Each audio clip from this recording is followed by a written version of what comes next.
During the summer of 2003, events in the northeastern United States involving a strange, human-like creature sparked brief local media interest, before an apparent blackout was enacted. Little or no information was left intact, as most online and written accounts of the creature were mysteriously destroyed. Primarily focused in rural New York State and once found in Idaho, self-proclaimed witnesses told stories of their encounters with this creature of unknown origin. Emotions ranged from extremely traumatic levels of fright and discomfort to an almost childlike sense of playfulness and curiosity. While their published versions are no longer on record, the memories remained powerful. Several of the involved parties began looking for answers that year. In early 2006, the collaboration had accumulated nearly 24 documents dating between the 12th century and the present day, spanning 4 continents. In almost all of the cases, the stories were identical. I've been in contact with a member of this group and was able to get some excerpts from their upcoming book. A suicide note from 1964. As I prepare to take my own life, I feel it necessary to assuage any guilt or pain I have introduced through this act. It is not the fault of anyone other than him.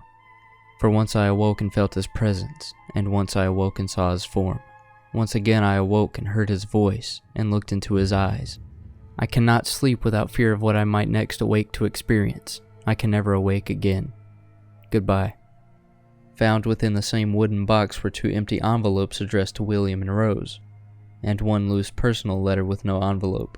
Dearest Lenny, I have prayed for you. He spoke your name. A journal entry translated from Spanish, 1880. I have experienced the greatest terror. I have experienced the greatest terror.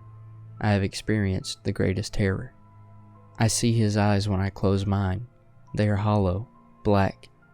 They saw me and pierced me. His wet hand. I will not sleep. His voice. The rest is unintelligible. A Mariner's Log, 1691. He came to me in my sleep. From the foot of my bed I felt a sensation. He took everything. We must return to England. We shall never return here again at the request of the Rake.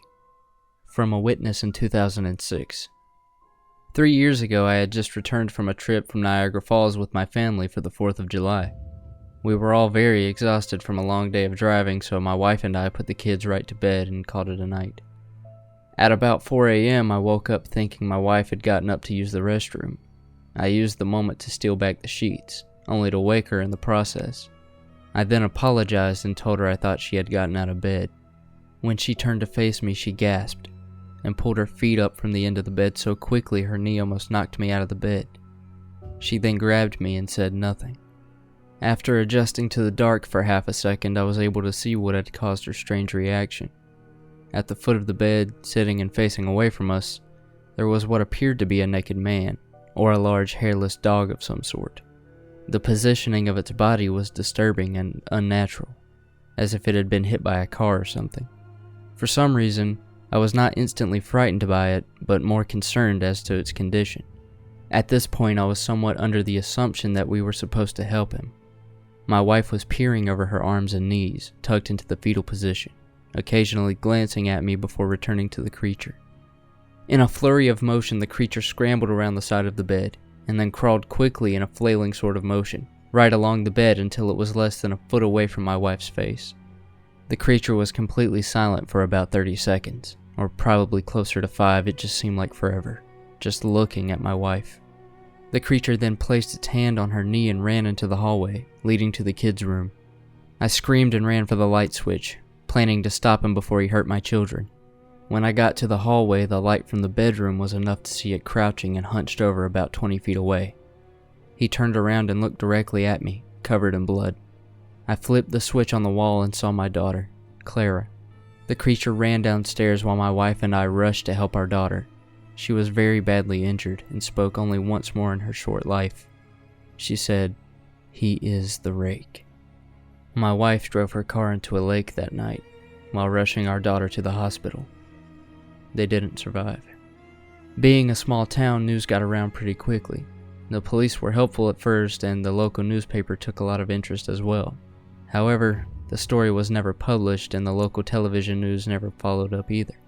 For several months, my son Justin and I stayed in a hotel near my parents' house. After we decided to return home, I began looking for answers myself. I eventually located a man in the next town over who had a similar story. We got in contact and began talking about our experiences. He knew of 2 other people in New York who had seen the creature, we now referred to as the Rake. It took the 4 of us about 2 solid years of hunting on the internet and writing letters to come up with a small collection of what we believed to be accounts of the Rake. None of them gave any details, history, or follow-up. One journal had an entry involving the creature within its first 3 pages and never mentioned it again. A ship's log explained nothing of the encounter, saying only that they were told to leave by the Rake. That was the last entry in the log.